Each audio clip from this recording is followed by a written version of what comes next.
It's the Celtics forcing Game 7. Boston Celtics, Miami Heat, Game 6. Oh my goodness. I could not imagine a better game than that. I mean, it was incredible. Incredible. I even have a text message that I sent my dad at halftime, and I said, this is going to be a wild finish. I just felt it. When you see the Celtics and you saw the Heat and Jimmy Butler and Bam Adebayo were just not playing well. They were just struggling throughout that first half, struggled throughout the majority of the game, and pretty much the whole game they struggled. But yet the Celtics couldn't really break away. Yeah, they got to double digits. They seemed like they were in control, but every time the Heat would just kind of stick around. Caleb Martin, Duncan Robinson, whoever it was, Gabe Vincent hit some timely shots. Like, they would just keep that game within 10. Keep it in single digits. When you look at the game and you go, man, this shouldn't be close. It's Game 6 in Miami, and Jimmy Butler and Bam Adebayo are going to struggle this much. The Celtics should be running away with this.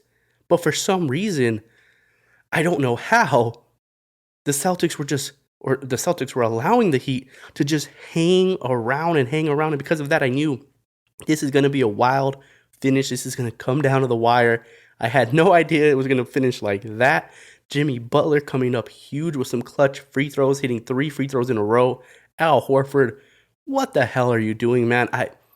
This is my issue with the Celtics, this series, is knowing which big to play. They both do different things. They're both good centers. I'm talking about Al Horford and Robert Williams. They're both very good centers, but they do very different things. And when you look at a series like the 76ers series that they had, Al Horford was very, very productive because it's forcing Joel Embiid to come out. It's forcing these guys to have to play outside on the perimeter because he is a bit of a three-point threat. But when he's not knocking down the three, and you have a guy like Bam Adebayo who he could guard multiple positions, Al Horford stretching the court, that's not a big deal to him. He can show and recover, he could switch it. He's not Joel Embiid. So in this series, I really feel like Robert Williams is the way to go. And late in that game, I remember saying, I was like, they need to get Robert Williams back in the game. I understand why Al Horford's there. They want to create a little bit more space. They want to create a little bit more driving lanes. But Robert Williams was getting putbacks, alley-oops at the rim. He gives them that opportunity to get offensive rebounds, to get extra possessions on offense. And though he's not the scoring threat Al Horford is, if Al Horford's not hitting, better yet, if he's not getting the ball, if they're just kind of looking him off and they're like, yeah, Tatum and Brown are like, we got to keep this one in our hands, throw Robert Williams in there at that point. He's going to get you some rebounds. You're not going to get second chance points for the Miami Heat. You're not going to give up second chance points, rather. He's going to be able to do those things. He could play better defense on Jimmy Butler if it gets switched. He's been phenomenal against Bam Adebayo this series, especially this last couple games. So I wanted Robert Williams in the game. They win it at Al Horford multiple times. Jimmy Butler gets an and one against him. And then that last 3 that was originally called a 2, they switched it to the 3 because his foot was beyond the line.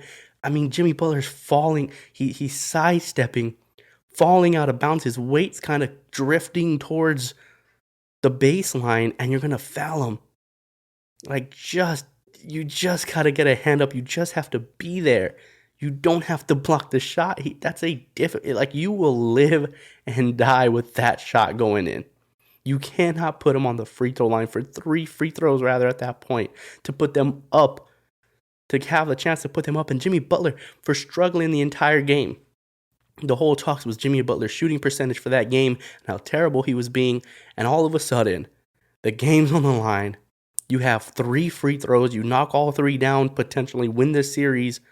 Jimmy Butler almost finishes with a 20-plus point triple-double. I mean, he's 2 rebounds shy or 2 assists shy of a triple-double, 20-plus points at the end of the game, and knocks down 3 big-time free throws that I don't think anybody...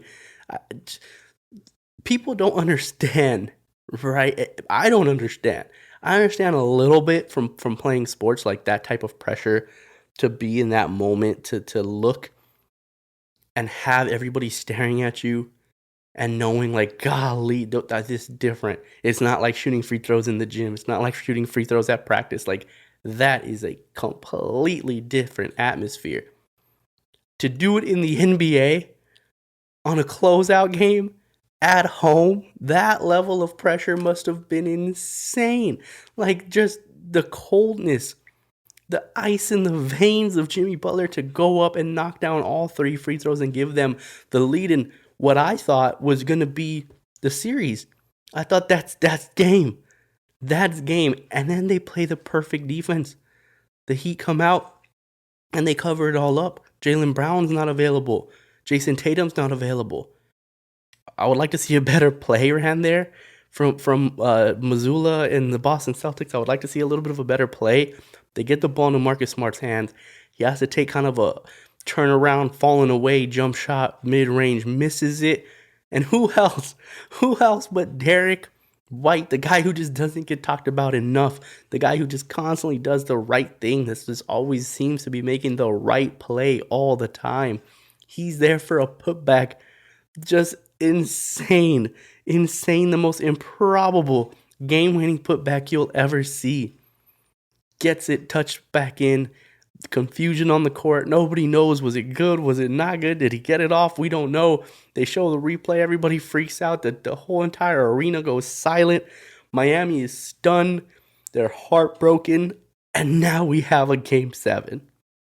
And in that game, the Celtics looked to be in control of the whole game. They looked to be in control. And with about 3 minutes or so, the Celtics do what they've been doing. They just allow the Heat to go on these little runs. The Celtics start taking some poor threes, some bad decisions. They start holding the ball. They start putting the ball into Tatum's hand and Brown's hand, and that's great. That's good. But then those guys start taking bad shots. They start settling. They're just kind of wanting to run the time down and hopefully can escape with a victory. And then all of a sudden, Jimmy Butler, who has been a non-factor all game, all of a sudden he gets an and one. He goes to the line multiple times. He hits his first 3 of the game. And it's like, oh man, that's it. When that started happening, I said, this is Jimmy Butler. He's about to take over in these last 2 minutes. He's about to win the game. And it appeared to be that way. It appeared that was exactly what happened until Derek White spoils the party for the Miami Heat.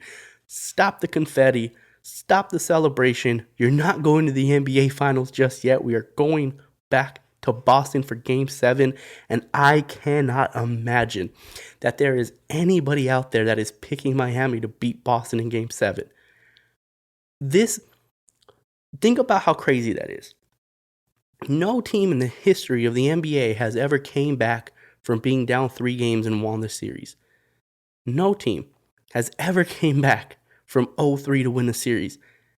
And I don't think I haven't seen anybody that is picking the Heat to win this game, to win this series. It seems like everybody thinks that Boston's going to pull off the impossible. Boston's going to be the first team in NBA history to come back from 0-3 to win it and go to the NBA Finals. I mean, the amazing season that we've had, I got it. A couple episodes ago, I said, man, this kind of sucks. For as great as the season's been, the Nuggets are sweeping the Lakers. It appears like the Heat are going to sweep the Celtics, and hopefully we get a great NBA Finals. But I really wanted the conference finals to be great as well because this season has been so amazing. This has been a spectacular season. And now here we are. Hey guys, thanks for watching this clip from the Sicko Sports Podcast. If you want to catch the full episodes, you got to head over to Spotify. Just type in Sicko Sports Podcast, or you can just click the link that's down in the description. Thanks as always. See you next time.